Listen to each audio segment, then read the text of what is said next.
un petit peu les bases de tout ça. Il y en a qui connaissent déjà, qui ont déjà un petit peu débattu. Et on va essayer de voir ensemble à quoi ça sert. À quoi ça sert les débats? Pourquoi on est là?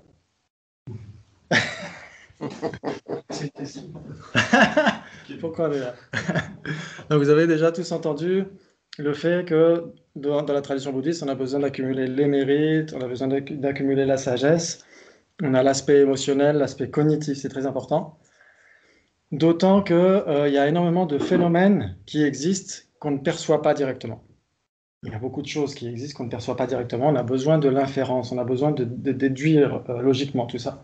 Et les débats, justement, ça nous sert à aiguiser notre faculté de discernement. Si vous avez vu justement Maristella Bousmar, elle en a parlé dans le dernier numéro de l'émission, comment ça s'appelle? Voix bouddhiste? Ouais. La sagesse bouddhiste. Sagesse bouddhiste. Sagesse voilà. bouddhiste. Sagesse bouddhiste. Et elle a donc parlé du discernement, de cet esprit critique qui est vraiment nécessaire. On a besoin de ça. Et donc, quand on étudie les débats, donc Christine me demandait quel bouquin c'était. En fait, on ne va pas s'appuyer vraiment sur ce bouquin, ce petit bouquin. On va surtout s'appuyer sur des traductions qui sont extraites de ça. Et donc, on va voir des choses importantes. Je vais vous montrer justement quelques points importants. Très bien. Très bien. Ouais, ça marche, ça marche. Ok. Ça devrait marcher. Je vais vous faire un partage d'écran, comme ça, vous pourrez voir en même temps ce qui va être dit. Eh, salut! T'as Gidelé! Qu'est-ce que vous faites là? Jimpa, where are you? We are in the small temple. Oh, okay, that's all. I'm coming. Can I come? It will be in French, eh? Yeah, I know. Okay. Welcome, come with us. Il va me rien. Renato qui va se mettre au français exprès. Donc, ça s'appelle compendium de thèmes, dura en tibétain. Compendium de thèmes, en fait, c'est juste une suite de thèmes à débattre avec beaucoup de points qui sont très importants. Nous, on va surtout voir des choses fondamentales par rapport aux existants, par rapport aux causes et par rapport aux généralités, aux instances, parce que c'est les choses les plus importantes qu'on étudie dans le Lamrim, dans plein de choses, etc. Et donc, c'est pour ça que ça s'appelle compendium de thèmes. Et ensuite, voilà. Ça c'est très important. Ça a l'air de rien, mais c'est très important. Il y a des gens qui font des pratiques du Golo Yoga souvent le matin, avec des Tsongkhapa, etc. Et à un moment donné, on peut visualiser... Il y a un micro qui est un peu trop fort. Il y a un micro qui est juste un peu trop fort. Merci. Et donc, on visualise souvent ces roues d'épée pour symboliser la sagesse du débat, de la dialectique, etc., qu'on essaie de développer. Donc, il y a ce type de sagesse-là, qui est associé à Manjushri, le Bouddha de sagesse. Salut. Et donc, c'est pour ça que, avant de débattre, souvent, vous l'avez entendu dire, on dit « di jitar chö tien » en tibétain. On dit « di » de la même façon que Manjushri débattait. Et là, on commence à entamer un débat. Et donc, justement, il tient l'épée du discernement, l'épée de la sagesse, l'épée flamboyante qui écarte l'obscurité de l'ignorance. Donc, on essaye de faire ça grâce à tout ça. On essaie de développer notre raisonnement. Donc, ça existe dans toutes les traditions tibétaines, Nyingma, Sakya, Kagyu, Gelug, et aussi dans la tradition Bön. Donc, dans les grandes écoles générales, on débat beaucoup pour développer le discernement. Et même chez les laïcs, grâce à Santé Dalai Lama, il y a beaucoup de laïcs qui débattent. Donc ça, c'est vraiment intéressant, ça lui fait beaucoup plaisir. Parce qu'il dit souvent, on est censé être des bouddhistes du 21e siècle, il faut connaître notre tradition, il ne faut pas simplement développer une forme de conviction aveugle, une foi aveugle, il faut remettre en question. Et donc, on commence par les comparaisons logiques. C'est très important. Je vais te donner, est-ce que tu l'as pas? Voilà. Et donc, ça commence avec ça, en fait. Ça commence avec ça, ces comparaisons logiques. On a d'abord l'équivalence, Dönchik en tibétain. L'équivalence, qu'est-ce que ça veut dire?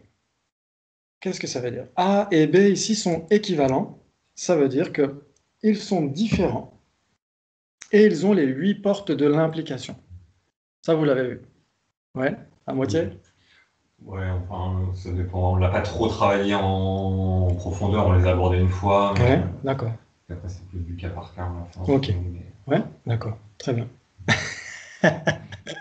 Ok, donc ils sont différents. Pourquoi est-ce qu'ils doivent être différents? Est-ce qu'on peut dire que A est équivalent à A? Oui, A est équivalent à A. A a le même sens que A. C'est ça que ça veut dire dönti en tibétain ou karta en sanskrit, ça veut dire le même sens, qui a le même sens. Donc d'un certain point de vue, on peut dire que A est équivalent à A. Mais en fait, ici, quand on dit döntik ou équivalent, on compare nécessairement deux phénomènes différents. Donc on dira que A est 1 avec A. Ça, vous êtes d'accord? A est 1 avec A. Mais A n'est pas différent de A. Ouais. Et donc il faut qu'ils soient différents pour qu'on les qualifie d'équivalents. Ça va jusqu'à maintenant? Si vous avez un petit souci sur Internet, vous hurlez, hein. Vous avez le droit de, de nous dire que ça ne va pas. On peut revenir en arrière facilement. Ça va. Donc, ouais, super. Donc l'équivalence, c'est quand on parle des 8 portes de l'implication. Avant on disait recouvrement à la FPMT, mais je trouve que implication, c'est un mot que Christian Charrier a employé. Et je trouve que c'est beaucoup plus pertinent. Donc les deux premiers, c'est si c'est A, c'est nécessairement B. Si c'est B, c'est nécessairement A. Ceux qui suivent, c'est si ce n'est pas A, c'est nécessairement pas B. Si c'est pas B, c'est nécessairement pas A. Ouais. Et ensuite, il y a l'aspect plutôt ontologique. Si A existe, on pourrait dire quelque part, B doit exister. Si B existe, A doit exister. S'il n'y a pas A, il n'y a pas B. S'il n'y a pas B, il n'y a pas A. Donc en fait, ce sont les 4 et 4, les 8 portes de l'implication. Ouais. Donc si on devait prendre un exemple, qu'est-ce qu'on pourrait prendre? Qu'est-ce que vous pourriez me donner comme exemple d'équivalent? Et là, petite musique d'ascenseur. Une table et un objet. Une table et un objet. Est-ce qu'une table et un objet seraient nécessairement équivalents? Ça veut dire que si c'est un objet, ça doit nécessairement être une table. Oui. Donc ils ne sont pas équivalents. Qu'est-ce qu'on pourrait avoir comme équivalent? Si on disait par exemple, c'est quoi ton nom bouddhiste? T'en as pas? Nadia, toi t'en as un. Jumpel. Jumpel. Si on dit Nadia et Jumpel, ici devant nous, est-ce qu'elles sont équivalentes? Oui. Si c'est Nadia, c'est nécessairement Jumpel. Si c'est Jumpel, c'est nécessairement Nadia. Ouais. Donc cette Jumpel là et cette Nadia là, bien sûr, parce qu'il y a beaucoup de Nadia et beaucoup de Jumpel dans le monde. Mais si on parle de cette personne-là en particulier, si c'est l'une, c'est nécessairement l'autre. Ouais. Ça vous parle? Génial. Excellent. Excuse-moi, Oui. j'ai pas entendu quand tu as parlé de Nadia et de Jinpel. Ouais. C'est son nom bouddhiste, c'est ça? Oui, Jumpel. Ok, d'accord, parfait, merci. Exactement. Donc si c'est l'une, c'est l'autre. Si c'est l'autre, c'est l'une. Ouais. Ouais, ça va? Et on pourrait dire, bien sûr, après, dans les débats un peu plus croustillants, on pourra dire, par exemple, si c'est impermanent, c'est nécessairement produit. Ouais. Si c'est produit, c'est nécessairement impermanent. Tout le monde est d'accord? Oui. On pourrait trouver des impermanents qui ne seraient pas produits.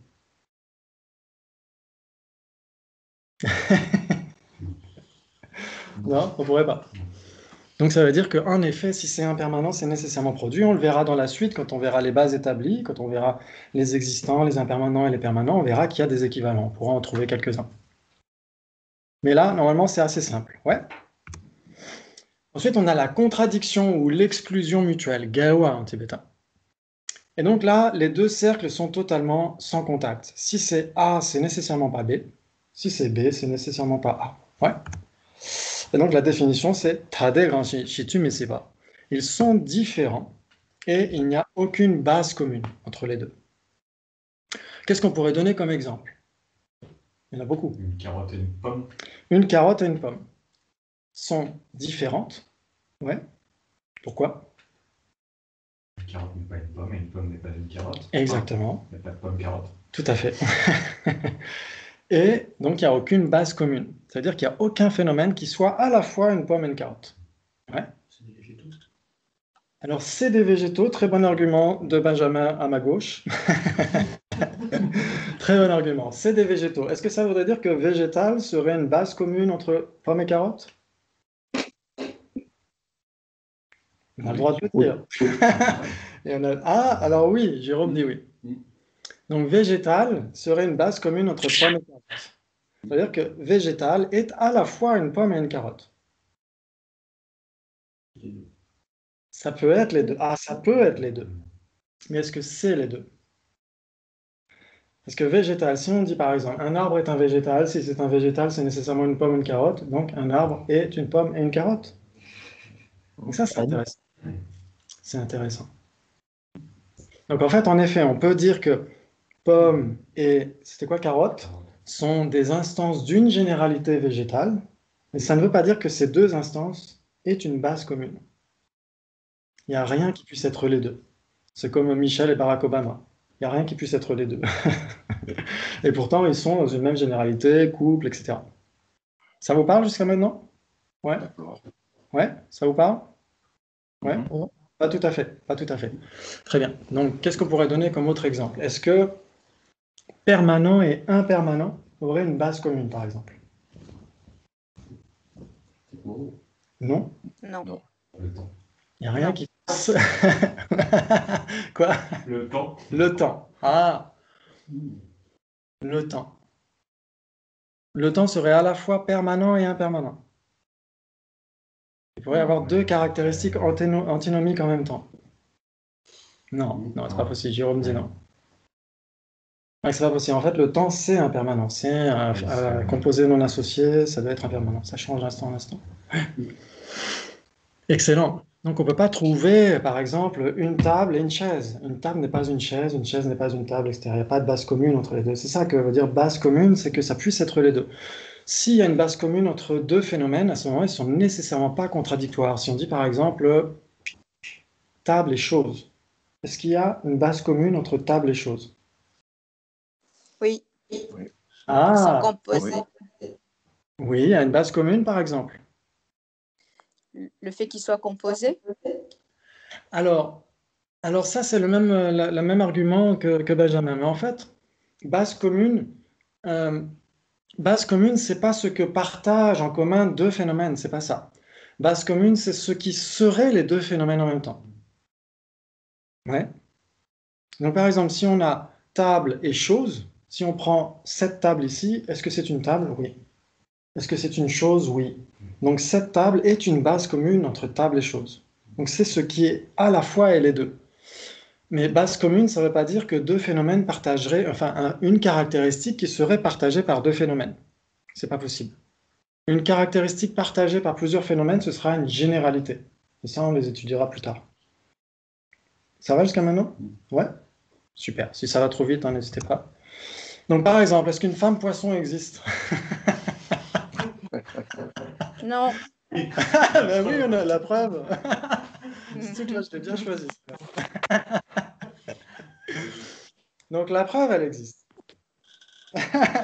Donc, non, en fait, non. Soit c'est une femme, soit c'est un poisson. Ouais. Par exemple, poisson, il y a quoi aussi? Les poissons-chats. Un poisson-chat, est-ce que c'est une base commune entre un poisson et un chat? Non, c'est pas une Non. base. C'est un poisson Qui s'appelle poisson-chat. qui s'appelle poisson-chat, mais c'est pas un chat. Donc c'est soit l'un, soit l'autre. C'est ça qui veut dire contradictoire, ouais? Très bien. Donc si on prend l'oiseau-lyre, est-ce que c'est un oiseau et une lyre? Non plus. Ce n'est pas un oiseau et une lyre, c'est un oiseau, mais on l'appelle l'oiseau-lyre parce que ses plumes ressemblent à une lyre. Ok? Ça, c'est facile normalement. Mais vous allez voir, on va s'amuser avec ça. Les débats, ça nous amène à mieux comprendre de quoi il s'agit. Ok, trois possibilités. En tibétain, musum. Trois possibilités. Donc là, comme vous pouvez le voir, il y a A, B et C. Il y a trois possibilités. Donc il y a A, il y a B et il y a C. Donc ça, jusque-là, ça va. Très bien. Donc si on disait par exemple pomme et végétal, est-ce que ça irait comme configuration trois possibilités? Ouais, ça irait. Pourquoi? Où est-ce qu'on mettrait pomme? En A. En effet, si c'est une pomme, c'est nécessairement un végétal. C'est inclus dans la généralité végétale, ouais. B, ça pourrait être, par exemple, Végétal. voilà, n'importe quel autre végétal qui ne serait pas une pomme, une fraise, donc on mettrait dans B, par exemple. Dans le cercle B, etc., on trouverait fraise, par exemple. Ou arbre, ou ce que vous voulez. Attends, Est-ce qu'il y en a plus dedans? tu mets pas B, ça serait végétal et A la pomme? Exactement. Et si on devait donner une illustration, une illustration de ce qui serait B et pas A, il faudrait donner un végétal, Ah, oui. ouais, par exemple. Ouais. Donc en effet, B lui-même représente végétal. Mais si on devait prendre une illustration, on pourrait prendre fraise, carotte, etc. Ouais. Et ce qui n'est ni l'un ni l'autre, Une table. une table. Une table n'est pas un végétal, pourquoi? Ah, ça dépend. Table en bois. Justement.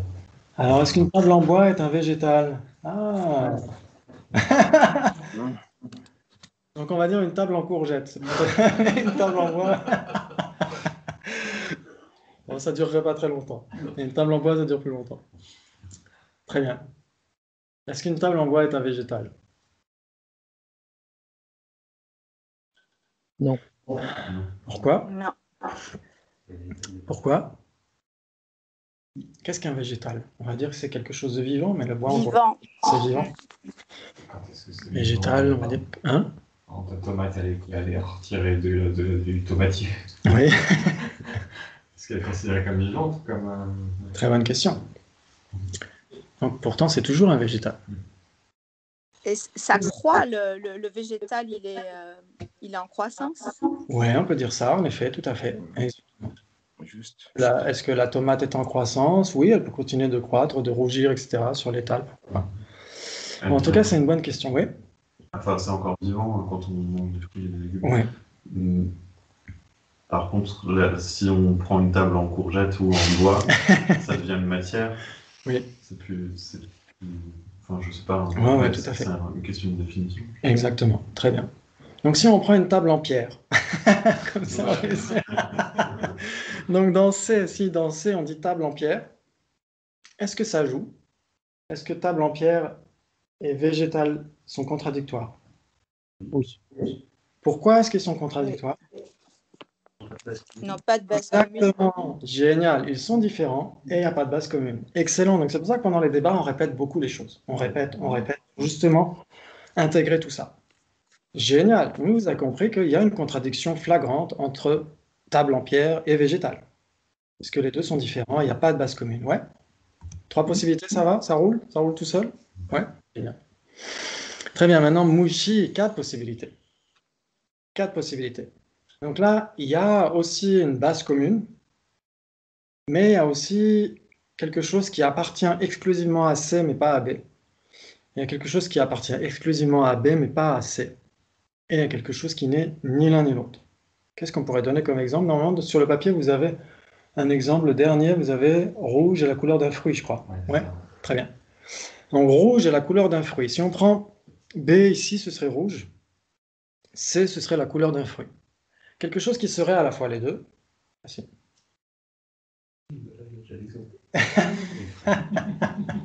La fraise. La couleur d'une fraise. La couleur d'une fraise, très bien. Parce qu'on verra justement dans la suite des débats qu'une fraise n'est pas une couleur. Une fraise n'est pas rouge.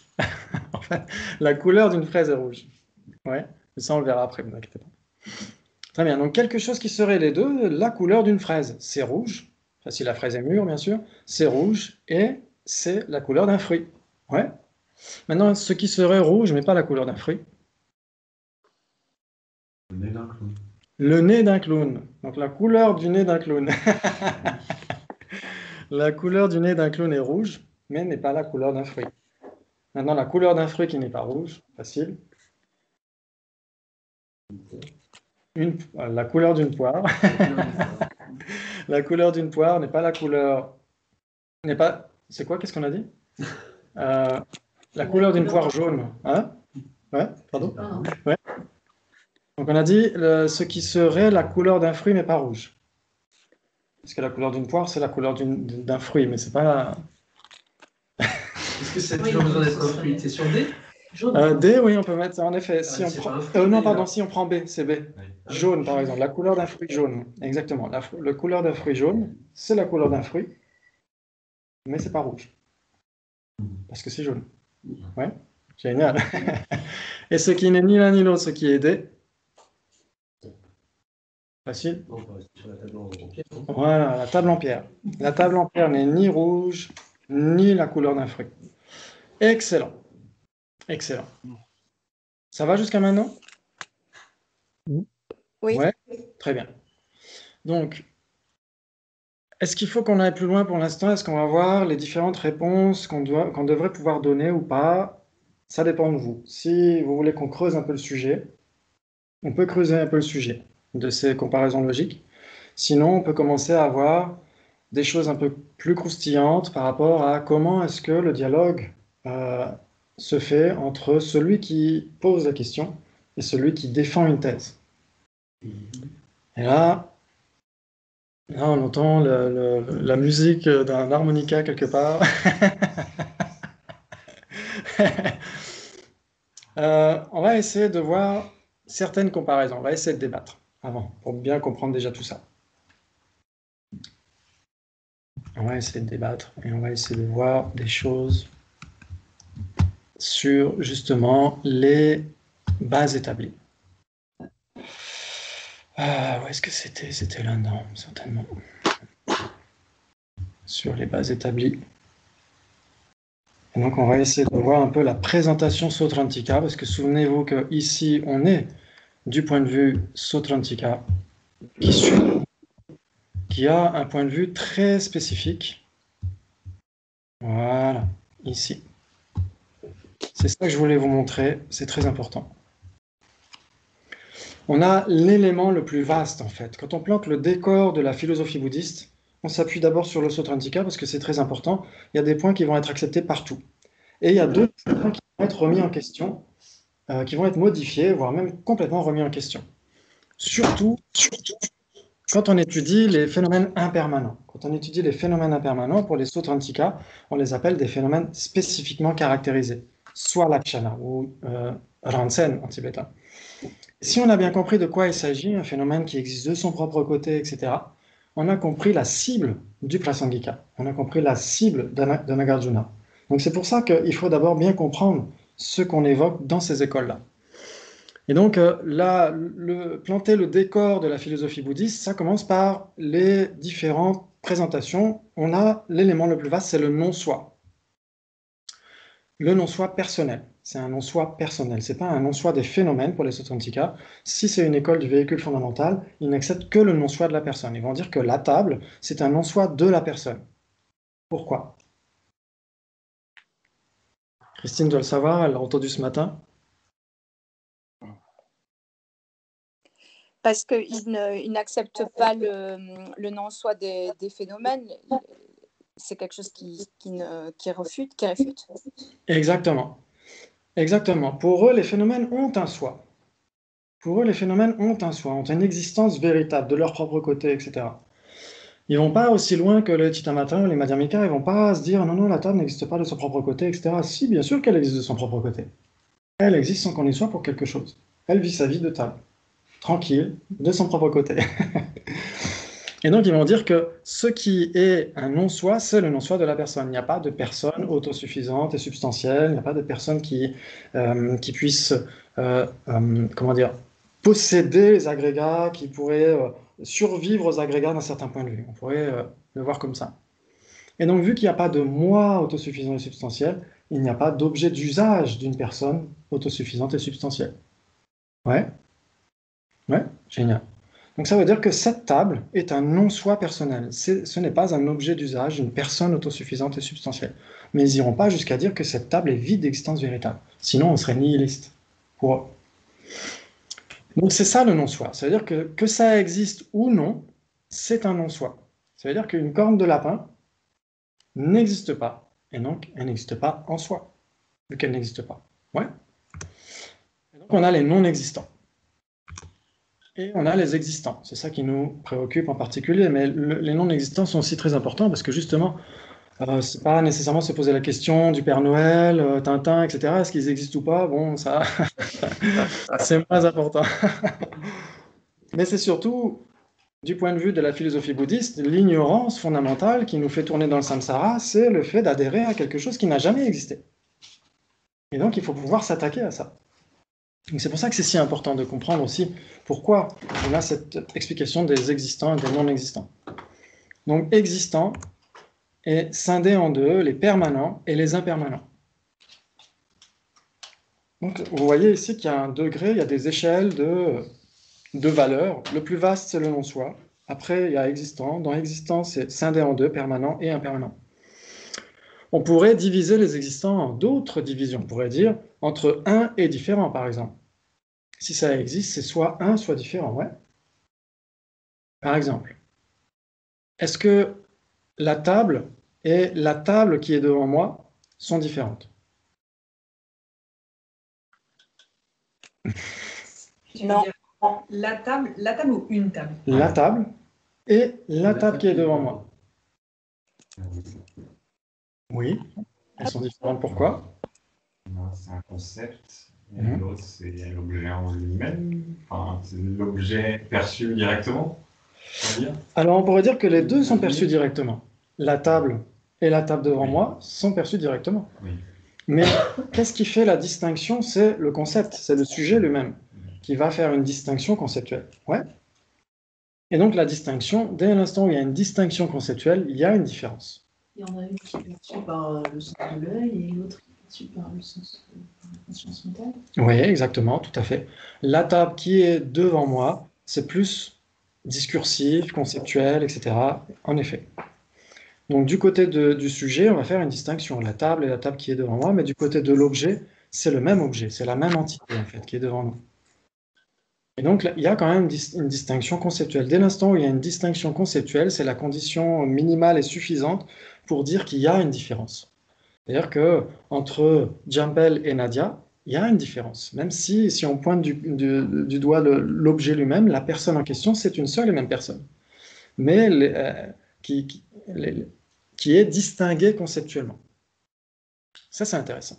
Et c'est le principe même des Sutrantika avec Acharya Dharmakirti. Il a vraiment fait les deux univers impitoyables de la conceptualisation et de la perception directe. Et donc ça, c'est vraiment une démarcation fondamentale. C'est pour ça qu'on a les permanents et les impermanents.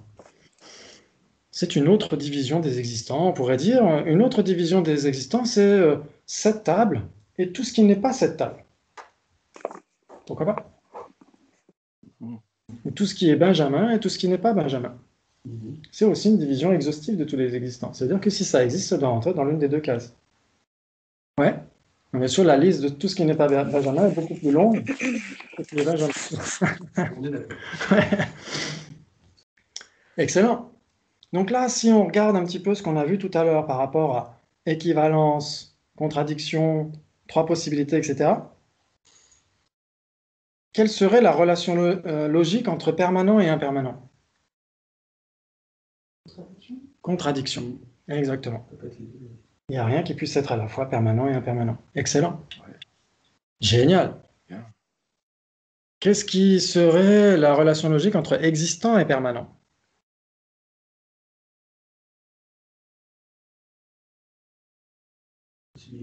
Ouais, il y en a combien? J'en ai dire 3, mais. Trois possibilités pour Benjamin. Qui dit mieux? Pas mieux? Ok, 3 possibilités. Pourquoi? Donc, comment est-ce qu'on le formule en débat? La troisième, ce serait l'impermanent. La troisième, il faudrait que ce soit ni l'un ni l'autre. Ce serait ni l'un ni l'autre. Ouais. Ce serait donc le non-existant, la troisième. Exactement. Tout à fait. Donc, on pourrait le formuler en débat, comment on dit? On dit qu'est-ce qui imprègne l'autre d'un certain point de vue? On dit on va dire comment l'un imprègne l'autre. On va dire si c'est permanent, c'est nécessairement existant, mais si c'est existant, c'est pas nécessairement permanent. Par exemple, une table ou un livre, etc. Ouais, ça joue? Excellent. Là, vous êtes déjà des experts en dialectique. Là, déjà, c'est déjà énorme. C'est déjà énorme. Ensuite, pour trouver 4 possibilités, là, c'est un petit peu compliqué parce qu'il faudrait arriver dans des raffinements. Là, on a les impermanents sont divisés en deux, la forme, tout ce qui est forme visuelle, auditive, olfactive, tout ce qui est matériel pour les Sutrantika. La conscience, les consciences sensorielles, la conscience mentale, les facteurs motaux, tout ça. Et les facteurs composés non associés. Ça, c'est un petit peu une trousse fourre-tout dans laquelle on met tout ce qui est impermanent et qui n'est ni forme ni conscience. Par exemple, le temps. Le temps en fait partie. Une personne en fait partie. Ça va jusqu'à maintenant? Oui. vois, quand je vois des sourcils qui se froncent, c'est qu'il y a des objections. Alors, on peut creuser le truc. Moi, j'essaie de comprendre Ouais. les dernières catégories. Ok. Donc, forme. Forme, la définition de forme, c'est facile. C'est ce qui est approprié comme étant une forme. C'est super clair. facile. En fait, parce qu'ils ne se prennent pas trop le chou à définir forme, il suffit d'avoir des yeux, des oreilles, etc. Et donc, il suffit de le percevoir. Ils se disent qu'il ne faut pas trop définir, il suffit de le voir. La définition de la conscience, qu'est-ce que ce serait? Qu'est-ce qu'on peut définir comme conscience? Clair et cognitif. Waouh, excellent. Clair et cognitif. Génial. Bien. Celle qui n'arrive pas. Clair et cognitif. Clair, pourquoi? Enfin, il y a beaucoup de débats là-dessus. C'est pas grave, on va peut-être pas insister là-dessus pour l'instant. Ensuite, facteur composé non associé, c'est quoi la définition? Ni exclusivement forme, ni exclusivement esprit. Exactement. Donc il faut spécifier, parce que si on dit ce qui n'est ni forme ni esprit, on pourrait dire, ni exclusivement forme ni exclusivement esprit, on pourrait dire par exemple, est-ce qu'une corne de lapin correspond à ça? Une corne de lapin n'existe pas, donc elle n'est Non. ni exclusivement de la forme, ni exclusivement de l'esprit, en effet. Et donc il faut dire un existant. Mais si on dit un existant, ça ne suffit pas, parce que l'espace incomposé, il est permanent. Et comme il est permanent, il n'est ni exclusivement de la forme, ni exclusivement de l'esprit.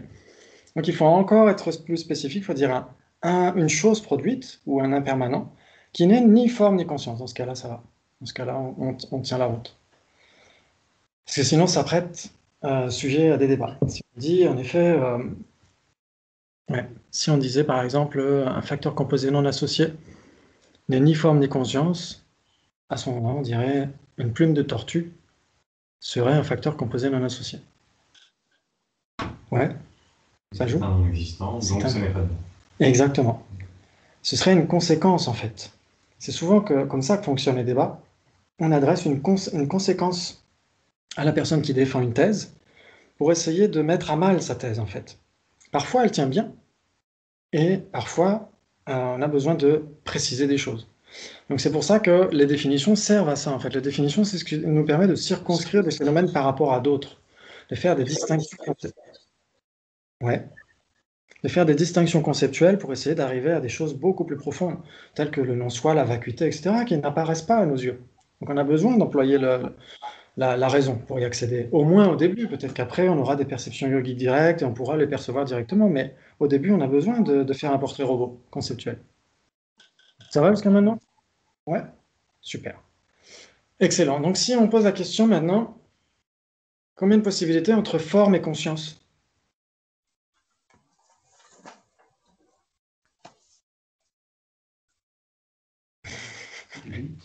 Exclusif. Mutuellement exclusif, contradictoire. Excellent. Parce que rien ne peut être les deux. Ouais, contradictoire. Excellent. Et ça dépend si c'est une forme subtile. Ouais. Si c'est une forme subtile, par exemple. Eh bien, des vœux tantriques, par exemple, Ouais. qui perdurent dans la vie suivante. Oui.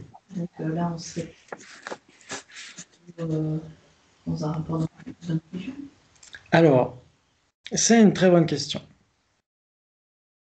Si on dit la forme subtile, parce qu'il y a des formes, il y a plusieurs types de formes. Il y a des formes obstructives, il y a des formes révélatrices.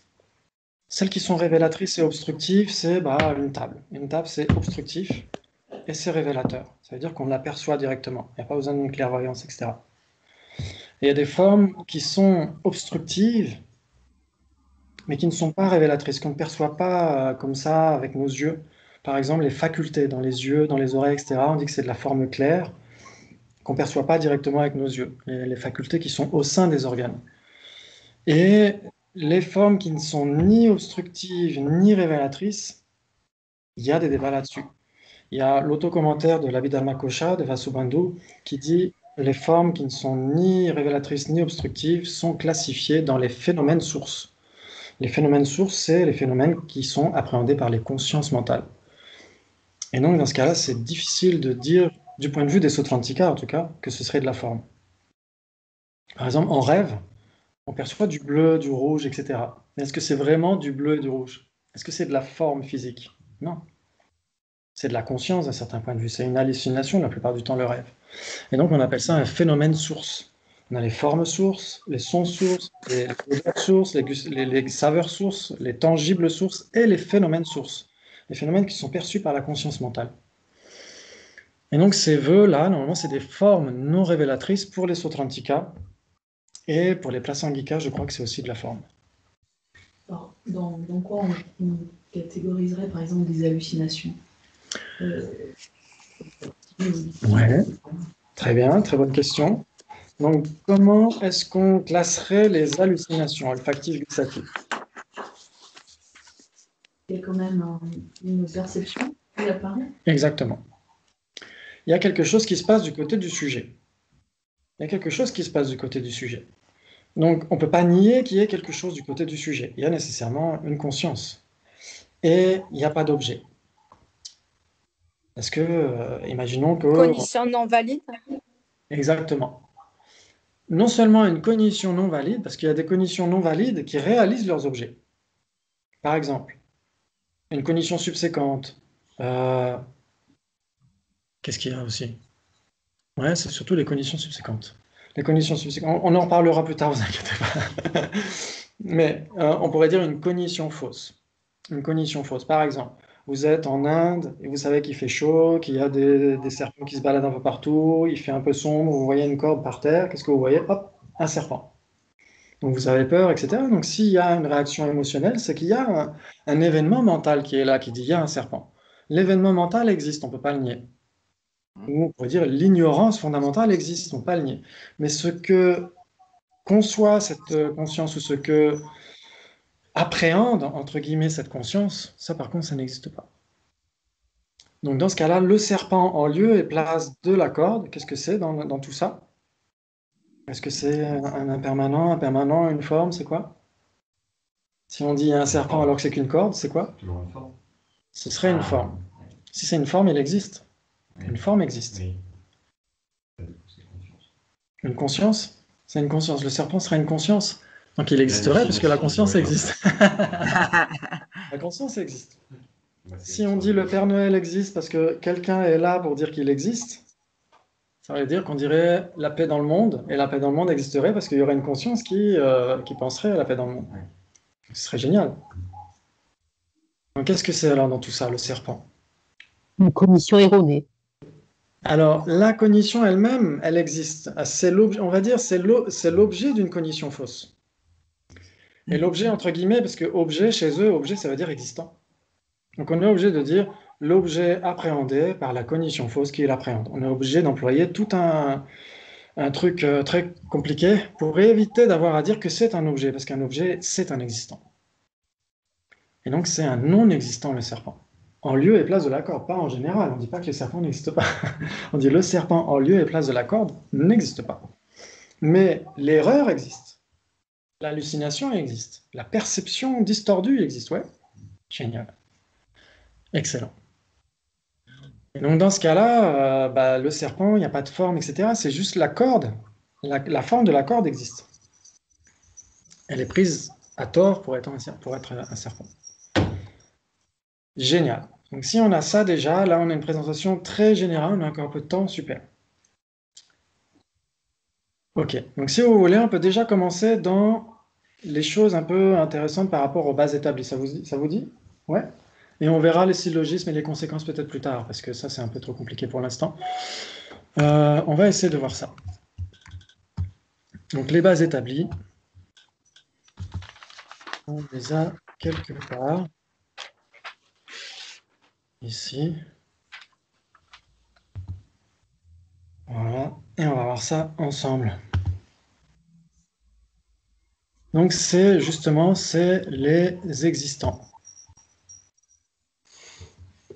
Parce qu'il faut savoir, comme on l'a dit tout à l'heure, ce qui existe et ce qui n'existe pas. Ok, je le vois comme ça. Très bien. Donc que dit Daniel Perdieu quand il a traduit Pulvuchok?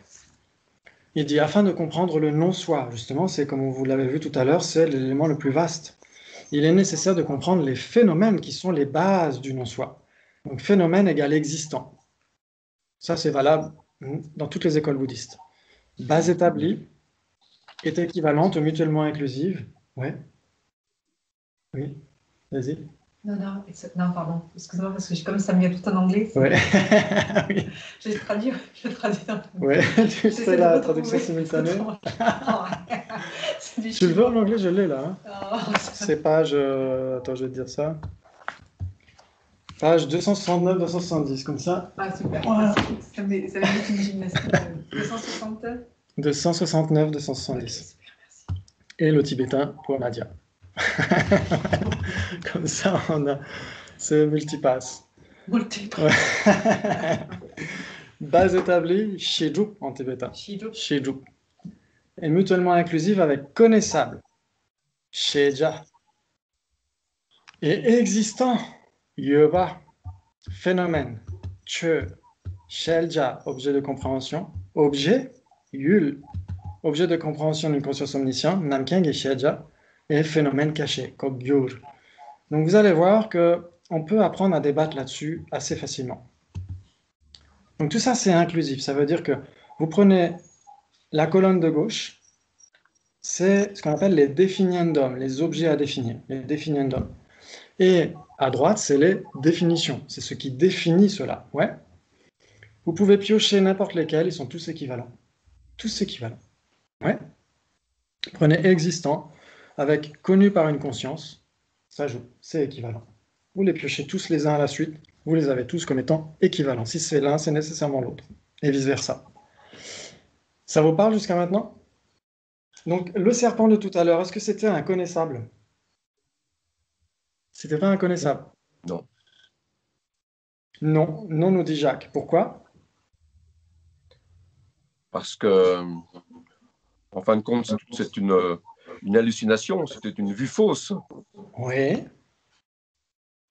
C'est un non-existant. C'est un non-existant. Exactement. Voilà, non-existant, oui. C'était pas la vue fausse elle-même, le serpent n'était pas la vue fausse elle-même, mais c'était ce qui était perçu par une vue fausse, par une conscience totalement fausse. Ouais. Juste. Ouais. Le souci, c'est que si on dit que c'était l'objet de cette hallucination, de cette conscience qui hallucine, l'objet ici, c'est un existant. Donc on ne peut pas dire que ce soit un objet. Ouais. On ne peut pas dire que ce soit un objet. Donc eux, ils vont trouver un truc alambiqué, ils vont dire c'est l'objet appréhendé par une conscience qui l'appréhende. Ça veut dire que c'est simplement pour ne pas avoir à avouer que c'est un objet. Sinon, on va dire bah, le serpent en lieu et place de la corde existe. Ouais. Très bien. Ok. Donc phénomène caché. Pourquoi phénomène caché? Ça, c'est fondamental. Très important. La définition d'un phénomène caché, c'est ce qui est réalisé de manière cachée par la conscience conceptuelle qui l'appréhende. Vous vous souvenez, tout à l'heure, on a dit qu'il y a deux univers extrêmement séparés, qui ont des passerelles, bien sûr, mais c'est quand même deux univers distincts, la perception et la conception, pour Dharmakirti. Pour contrecarrer les vues hindoues, en fait, chez les Neyayika, ils disaient que dès l'instant où vous avez une distinction conceptuelle, vous avez deux phénomènes. La table et la table devant moi, c'est deux phénomènes. Deux phénomènes séparés. C'est pas simplement deux trucs différents pour nous. Pour eux, c'est deux entités différentes, deux phénomènes différents. Mais on va dire non. La table devant moi, comme on le disait, c'est juste une distinction conceptuelle. Mais l'objet, c'est le même objet, c'est la même entité. Eux, ils vont dire c'est deux entités différentes. Peut-être que c'est un résumé très raccourci de leur vue. Tu pourrais le refaire? Donc si on dit cette table et cette table rouge, par exemple, pour les tenants de certaines vues hindoues, ils vont dire dès l'instant où il y a une distinction conceptuelle, on a déjà deux phénomènes, pas uniquement deux phénomènes différents, mais deux phénomènes séparés, deux entités différentes. Et nous, on va leur dire non, c'est la même entité. Si vous pointez du doigt vers la table rouge et la table là, vous pointez du doigt vers le même objet. Donc vous avez une même entité, une même nature devant vous. Et donc nous, on dira que la distinction conceptuelle, la table rouge, la table devant nous, etc., c'est simplement une distinction conceptuelle. Donc ça fait quand même un truc différent, c'est quand même un phénomène différent, mais du point de vue de l'entité, c'est le même objet. C'est toujours le même objet. C'est ça qui est intéressant. Et donc, quand ils disent phénomène caché, l'opposé de phénomène caché, c'est quoi? C'est phénomène manifeste. Phénomène manifeste. C'est l'opposé direct de phénomène caché. Donc pourquoi ils disent que si ça existe, c'est nécessairement un phénomène caché? Si ça existe, c'est nécessairement réalisé de manière cachée par une conscience conceptuelle. Ça veut dire qu'on peut penser à tout. C'est-à-dire qu'on peut très bien voir la table, c'est d'accord, mais on peut penser à la table surtout. On n'a pas besoin de la table pour y penser. On peut penser à la table, on peut penser à nos chaussures, on peut penser à plein de choses en fait. Donc n'importe quel existant peut être l'objet d'une conscience conceptuelle. C'est ça que ça veut dire. Ouais. Très bien. L'objet de compréhension d'une conscience omnisciente. Donc là, bien sûr, il faut accepter la possibilité d'une conscience omnisciente. Là, c'est un peu compliqué. Comment est-ce que...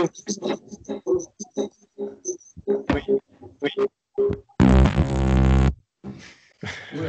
C'est pas Il y a moi. un problème de son, Jinpa, on n'entend plus rien. Ah, alors, ouais, ça peut venir.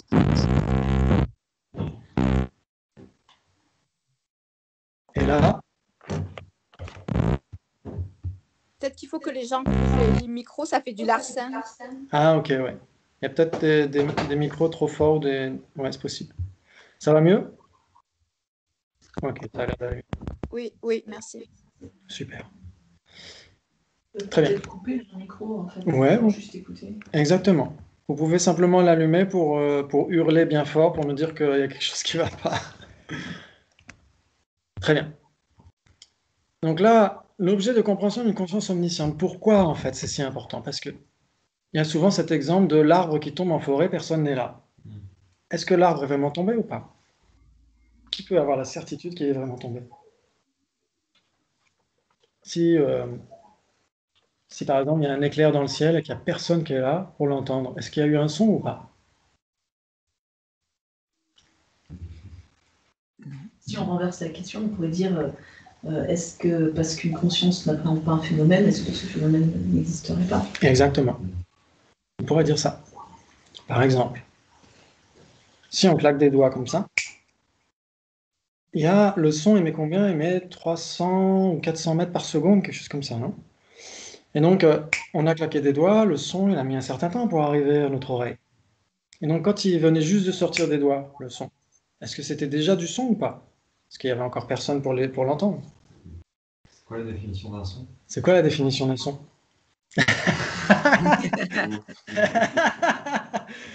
C'est peut être appréhendé par une conscience auditive. exactement ce qui est appréhendé par une conscience auditive. Pendant une conscience. Ouais. Exactement, c'est dépendant d'une conscience. Donc ça veut dire qu'avant qu'il soit entendu, c'est pas un son. Oui. Selon la définition. Selon la définition. Ouais. Mais si c'est une personne sourde qui a écouté. Par exemple.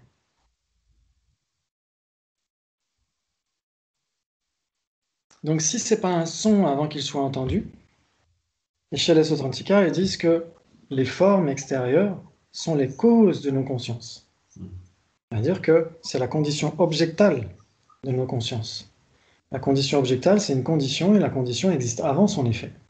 Nécessairement. Pour eux, chez les Vaibhashika, ça va être différent, mais chez eux, en tout cas, et chez les autres, la cause existe nécessairement avant l'effet. Donc si c'est pas du son, tant qu'il n'est pas entendu, comment est-ce que le son pourrait être la cause de notre conscience? Si c'est pas du son tant qu'il n'est pas entendu, ça veut dire que c'est pas du son avant d'être entendu, donc c'est pas le son qui est la cause de notre conscience. Il devient du son quand il est entendu par une conscience. La forme ou quelque chose qui se... C'est de la forme. Alors ça veut dire que c'est du son à partir du moment où il y a la réunion de l'objet. Il faut qu'il y ait Ouais. faut qu'il y ait un contact entre l'objet et le sujet appréhendant. Ouais, mais s'il y a... Donc ça veut dire que avant ce contact-là, c'est pas du son. C'est du non-son. Donc le non-son serait la condition objectale d'une conscience auditive qui entend du son? Non, c'est possible. Non. Ce serait la conscience auditive précédant la conscience qui appréhende ce son. Oui. La conscience auditive qui? L'instant de conscience auditive précédant l'émergence de ce son sera la cause de la possibilité d'entendre le son qui...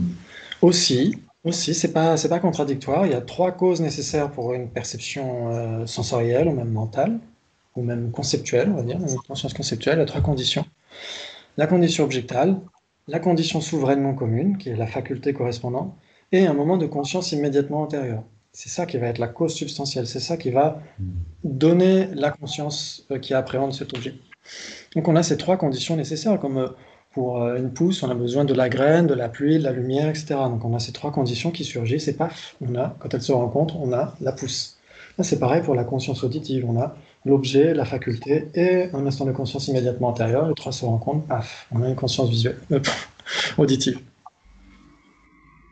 Conscience intérieure. Oui. De quoi? Antérieur de quoi? Donc, comment? Eh ben, on a par exemple notre conscience d'aujourd'hui, Ouais. elle est l'effet de notre conscience ok. d'hier. Dans ce Ouais. sens-là, ok. Ouais. Ça émerge pas du néant. Exactement. Oui, Tout à fait. Il faut qu'il y ait un continuum, il faut qu'il y ait une continuité. Ouais. Ouais. Donc je ne vais pas vous donner la réponse. Si ça vous intéresse toujours, on verra la fois prochaine, on verra la réponse. Mais c'est intéressant de se poser la question. Très bien. Ouais. Donc ça vous permet aussi d'analyser par vous-même et tout ça. Si on donne tout, à ce moment-là, c'est trop facile. Il n'y a plus de jeu. Donc, la question, c'est qu'est-ce qu'est le son avant? Exactement. Qu'est-ce que le son avant de... Exactement, puisque la définition du son, c'est l'objet d'appréhension d'une conscience auditive.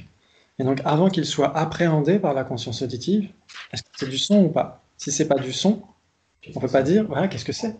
On ne peut pas dire que le son soit la cause de notre perception auditive, puisqu'il n'existe pas avant d'être entendu, En en tant que son. La conscience visuelle, elle va appréhender Le son. un son. C'est-à-dire qu'elle va voir le claquement de doigts, donc elle va anticiper. S'il y a un pétard qui pète dans la cour, enfin dehors, tu ne vas pas le voir. Ouais, tu ne vois pas forcément. Ouais. Ou des oiseaux. Là, je prenais juste l'exemple du claquement de doigts. Je peux très bien cacher ma main quand je claque des doigts. Bon, c'est intéressant de se poser la question. Oui. Jinpa, dans le cas d'un enregistrement, d'un son enregistré, par exemple sur un CD d'un concert, Ouais. il est là, il est gravé, mais il n'est pas appréhendé par une conscience tant qu'il n'est pas joué dans un CD, ou enfin, je ne sais plus comment on appelle ça. Comment on le voit là? Exactement. Le son est du son tant qu'il est appréhendé par une conscience auditive, non? Alors, c'est exactement la question. C'est super. C'est Dominique, c'est l'une de nos meilleures étudiantes de Et moi, j'apprends ça. Très. Ouais, c'est pas grave. Et donc, justement, si c'est plus du son, si c'est pas du son tant qu'il est pas entendu par une conscience auditive, comment est-ce qu'on peut dire que c'est l'une des 3 conditions? Est-ce qu'une condition préexiste à son effet? Si on dit que la graine est la cause de la pousse, elle doit préexister à la pousse. Si la graine n'existe pas avant la pousse, comment est-ce qu'on peut dire quelle est sa cause? Donc si le son n'existe pas avant la conscience qui l'appréhende, comment est-ce qu'il peut en être la cause? Très intéressant. Touchy. Donc on verra peut-être une ébauche de solution la fois prochaine. Et là, pour continuer par rapport à tout ça, souvent, il est conseillé d'apprendre quelques définitions, mais c'est pas très grave si vous les avez pas appris, si vous les apprenez pas, c'est pas très grave, du moment qu'on sait à peu près de quoi il s'agit. Par exemple, quelque chose de fondamental ici, base établie ou même existant. C'est quoi la définition d'une base établie? C'est établi par une cognition valide. C'est même ou pas. Et existant, c'est observé par une cognition valide. C'est même ou pas. Donc c'est quoi une cognition valide? Il y en a qui l'ont déjà étudié. Non, ça devrait être assez facile. C'est quoi une cognition valide? Qui ne se trompe pas à l'égard de son objet appréhendé. Qui ne se trompe pas à l'égard de son objet appréhendé. Donc, qui ne se trompe pas à l'égard de son objet appréhendé, on va dire par exemple une cognition subséquente, c'est une cognition valide alors, parce qu'une cognition subséquente ne se trompe pas à l'égard de son objet appréhendé. Oui, mais Si c'est on direct. est infaillible, Alors, ce qui est quoi? Nouvelle et infaillible. Nouvelle et infaillible. Est-ce que la table de demain, elle sera nouvelle et infaillible? Oui. Est-ce que c'est une cognition pour autant? Non, non, c'est une cognition, excuse-moi. C'est une cognition nouvelle et infaillible. C'est normal, c'est tout un vocabulaire. Qui existe de façon valide au premier instant. Voilà. C'est ça qu'ils vont dire. Ils vont dire qu'une cognition valide, une cognition, c'est un événement mental. Une cognition. C'est un événement mental. Une conscience, un esprit. Ouais. Une conscience. Et donc une conscience qui réalise nouvellement son objet, c'est une cognition valide. Nouvellement, ça pose question. On pourra se poser la question. Mais qui réalise son objet, ça veut dire quoi réaliser son objet? L'appréhender. L'appréhender. Est-ce que par exemple, si on est en train d'entendre un super solo de guitare de David Gilmour et qu'en même temps on voit un paysage et qu'on est pris par le son, on est en train d'appréhender un paysage. Mais est-ce qu'on réalise ce paysage pour autant? Ça, c'est inattentif. Ça, c'est une cognition inattentive. C'est-à-dire qu'il y a quelque chose qui est appréhendé, mais qui n'est pas réalisé. Une opaline. Très jolie, très jolie. Dans les dents, dans les griffes, comme ça. Okay. Ce magasin hors sujet. Pour l'emmener pour vérifier. Il y a quelqu'un qui s'est passé, je ne sais pas comment. Ok. Je vais essayer de mettre oui. Ah, wow. Alors, ok. Salut, je vous ai pas vu. Bonjour. Alors, on a Marie, Patrick et Sabrina. Et bonjour. Bonjour. Est-ce que vous avez entendu tout ce qu'on a dit jusqu'à maintenant? Est-ce que ça allait ou pas? Parce que je ne me suis pas vraiment occupé de vous, on était sur le partage d'écran. Alors attends, on va essayer de se Mais mettre sur on vous laissait faire, hein, parce que nous, je crois que c'était 16 heures. Donc, oui. Ah ouais, c'est pas grave. Ouais. Donc, on vous écoutait, mais c'était toujours aussi intéressant. Ok. Alors, ce qu'on peut faire, comment on peut faire? On peut continuer un petit peu, comme ça au moins tout le monde en profite. On peut essayer de continuer un petit peu pour les personnes qui peuvent. Si vous devez partir, n'hésitez pas. Mais sinon, on peut essayer de continuer un petit peu avec vous. C'est moi qui l'ai mis derrière. C'est moi qui l'ai mis derrière. Ah bon. Est-ce que vous avez entendu à partir d'où, en fait? Moi, je suis arrivée sur les hallucinations quand il y avait la corde et le serpent. Ça va. Voilà, super. Excellent. Très bien. Ouf. Donc, vous n'avez pas tout perdu, vous avez pris même l'essentiel. Donc, c'est ça qui compte. Donc, on verra les cognitions valides plus en détail parce que pour l'instant, c'est un peu compliqué, savoir exactement ce qu'est une cognition valide, etc. Donc, simplement, le fait d'appréhender un phénomène ne suffit pas. Il faut l'appréhender, mais le réaliser. Réaliser, ça veut dire quoi?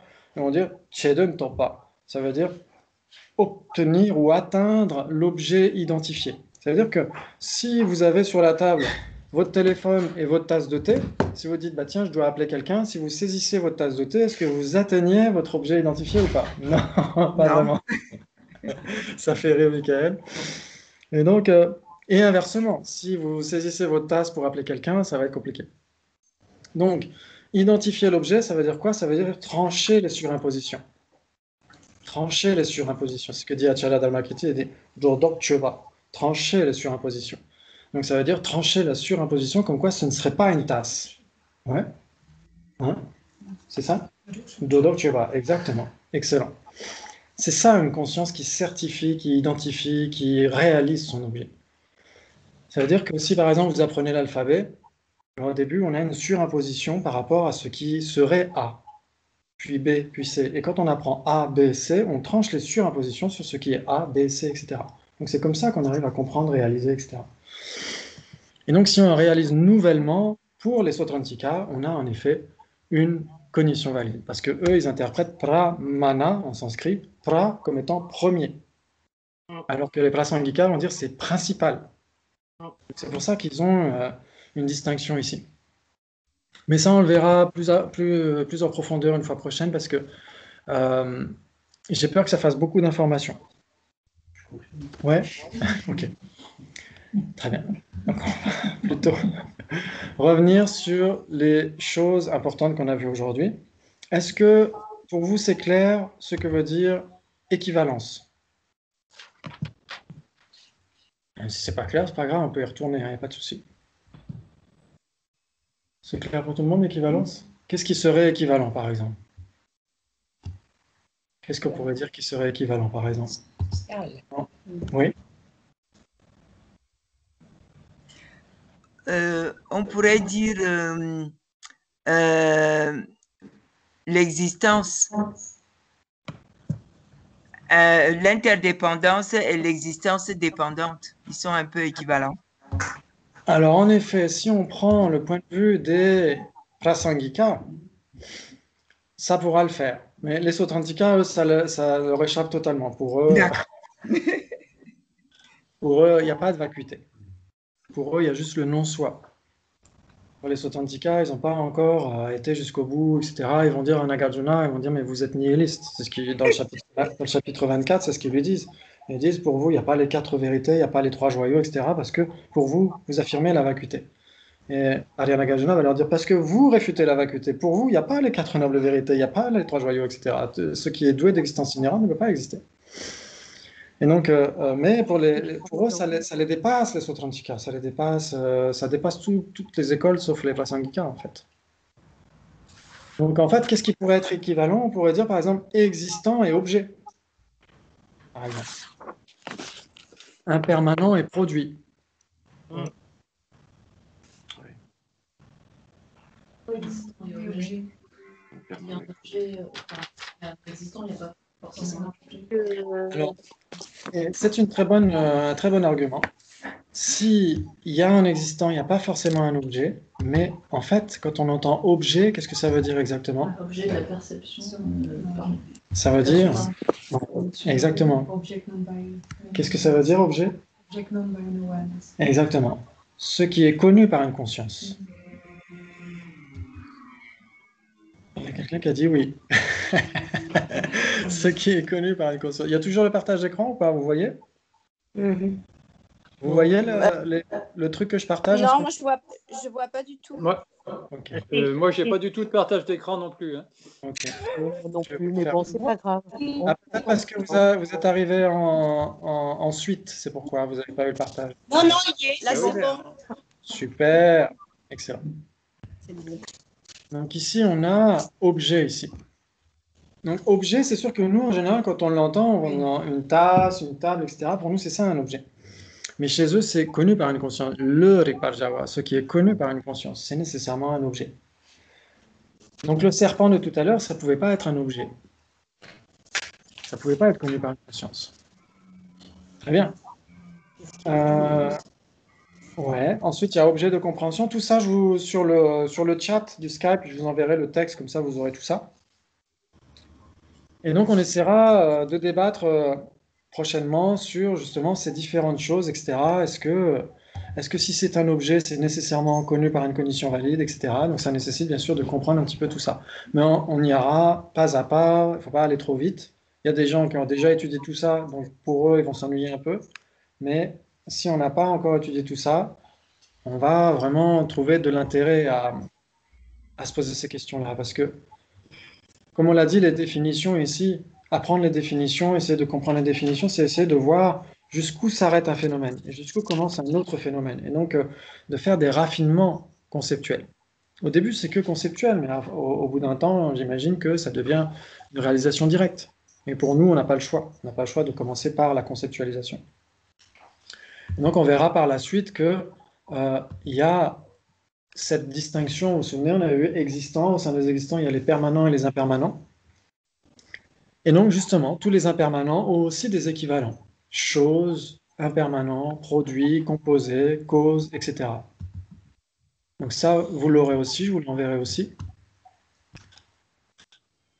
Et donc ça, c'est très important parce que, du point de vue bouddhiste, la causalité, est vraiment fondamentale. Et au sein de la causalité, il y a la causalité karmique. Ouais. Donc, la causalité, c'est ce qui nous permet de mener une vie en utilisant des objets, en fonctionnant, en interagissant, etc., en sachant quelles sont les causes du bonheur, quelles sont les causes du bonheur, quelles sont les causes de la souffrance. Donc, il faut avoir une certaine identification appropriée par rapport à tout ça. Si on se dit, la cause du bonheur, ce serait tuer des gens, ou la cause du bonheur, ce serait boire un au jasmin, etc. Est-ce que ça suffirait? Donc, il y a des causes discordantes, il y a des causes concordantes, etc. Donc, il faut connaître tout ça, c'est très important. Ça va jusqu'à maintenant? Ouais, super. Ok, très bien. Donc là, si je vous demandais, par exemple, quelle est la comparaison entre vérité ultime et impermanent? Est-ce que c'est contradictoire, équivalent? 3 possibilités, 4 possibilités, 5 possibilités? Contradictoire? Alors, contradictoire. Alors, Michael n'aurait pas dit pareil. Si, j'aurais peut-être Ah, tu aurais peut-être dit pareil. Alors, contradictoire entre impermanent et vérité ultime.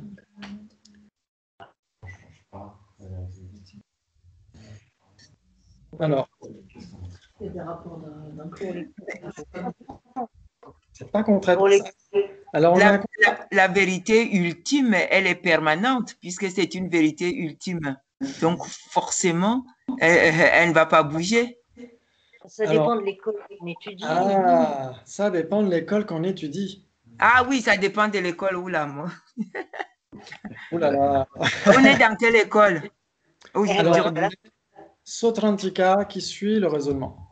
C'est marqué quelque part? Je l'ai pas mis, bon, c'est pas grave. Il faudrait que je le rajoute. Mais on est Sautrantika qui suit le raisonnement. Et donc, pour eux, là, c'est qui est capable de faire une fonction, la vérité ultime. Donc. Ouais, exactement. Exactement. Hein? Vas-y. C'est exactement la même chose. Functioning, c'est capable d'opérer une fonction. Voilà, exactement. C'est la définition d'une chose, ou chose produite, ou chose efficiente. C'est pareil, functioning thing. Sa définition, c'est capable d'opérer une fonction. Donc ça, c'est pour les Sautrantika. Et si c'est capable d'opérer une fonction, c'est nécessairement impermanent. Ce qui n'est pas le cas. Chez les Vaibhashika, ce n'est pas le cas. Chez les Vaibhashika, c'est autre chose. Mais chez les Sautrantika et les autres écoles aussi, si c'est capable d'opérer une fonction, c'est nécessairement une chose produite, c'est nécessairement impermanent. Quelle est la fonction de cette table?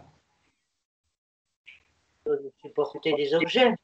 C'est porter des objets. Et il n'y aurait pas d'autres fonctions, par exemple? La table d'aujourd'hui, est-ce qu'elle n'engendre pas la table de demain? Oui, aussi. Forcément. Et une autre fonction beaucoup plus importante pour Achala Dharmakirti, c'est que cette table est la cause d'une perception visuelle. Cette perception visuelle est une conscience ultime. Pourquoi est-ce que c'est une conscience ultime? Parce qu'elle est non erronée. Parce que vous vous souvenez, cette distinction des deux univers, conceptuel, perceptuel, la perception, c'est nécessairement le règne non erroné, le royaume des consciences non erronées, qui sont totalement en accord avec la réalité. Et le règne de la conceptualisation, c'est le règne des consciences qui sont erronées, qui ne sont pas nécessairement fausses, mais qui sont erronées. Et donc, une table, une pousse, une table, une personne, etc., sont des causes, des objets d'une conscience ultime, une conscience non erronée. Et donc, à ce titre-là, ce sont des vérités ultimes. Parce qu'elles sont appréhendées avec tout leur faisceau d'informations, en fait. Elles ne sont pas nécessairement totalement réalisées. Par exemple, toutes les particules de la table ne sont pas nécessairement réalisées. D'autres choses qui ne seraient pas réalisées, par exemple, par rapport à la table. Impermanence. Son impermanence subtile. Elle est censée apparaître à nos yeux, mais elle ne sera pas réalisée. C'est une cognition inattentive. C'est comme tout à l'heure avec le solo de guitare, etc. Ça apparaît à nos yeux, mais ce n'est pas réalisé par notre conscience. Mais c'est obligé d'apparaître, parce que c'est dans la nature de la table d'être impermanente. Sauf que nous, on perçoit une table, on a l'impression qu'il y a une table permanente qui n'a pas bougé depuis tout à l'heure. Ouais. Génial. Donc, c'est pas parce que c'est une conscience ultime qui est non erronée qu'elle réalise tous les aspects de son objet. C'est pas ce qu'on est en train de dire. On dit qu'elle n'est pas erronée, qu'elle ne se trompe pas à l'égard de son objet apparent. C'est ça qu'on est en train de dire. Et ça ne veut pas dire qu'on réalise tout, en fait. Par exemple, vous pouvez très bien connaître quelqu'un, vous le voyez tous les jours, etc., mais vous ne savez pas nécessairement son âge, où cette personne est née, ce qu'elle a fait dans sa vie, mais vous connaissez quand même cette personne. On n'est pas obligé de connaître tout, absolument tout. Sinon, il faudrait être omniscient pour dire qu'on connaît vraiment des objets. Ouais, ça va? Il y a beaucoup de questions. Benjamin, il a beaucoup de questions. Donc là, il y a énormément d'informations. Parce que j'ai ce défaut d'aller un peu vite aussi. Mais c'est pour ça qu'il faut essayer de revenir à des choses. Il faut revenir à des choses importantes. On reviendra sur les bases établies la prochaine fois et on essaiera de voir quelque chose de très important. C'est comment est-ce qu'on débat, comment est-ce que, quelles sont les réponses données à quelqu'un qui va nous poser des questions. Est-ce qu'on dit qu'on accepte ce qu'on nous dit la personne? Est-ce qu'on n'accepte pas? Et si elle nous adresse une conséquence en 3 parties, on a plusieurs possibilités de réponse. Donc on essaiera de le voir progressivement. 2. Ouais, 1, 2. Exactement, 2, ça veut dire j'accepte. Exactement. Donc ça nous incitera à bien connaître ce que veut dire un syllogisme. Et aussi voir comment est-ce qu'en réalité on débat.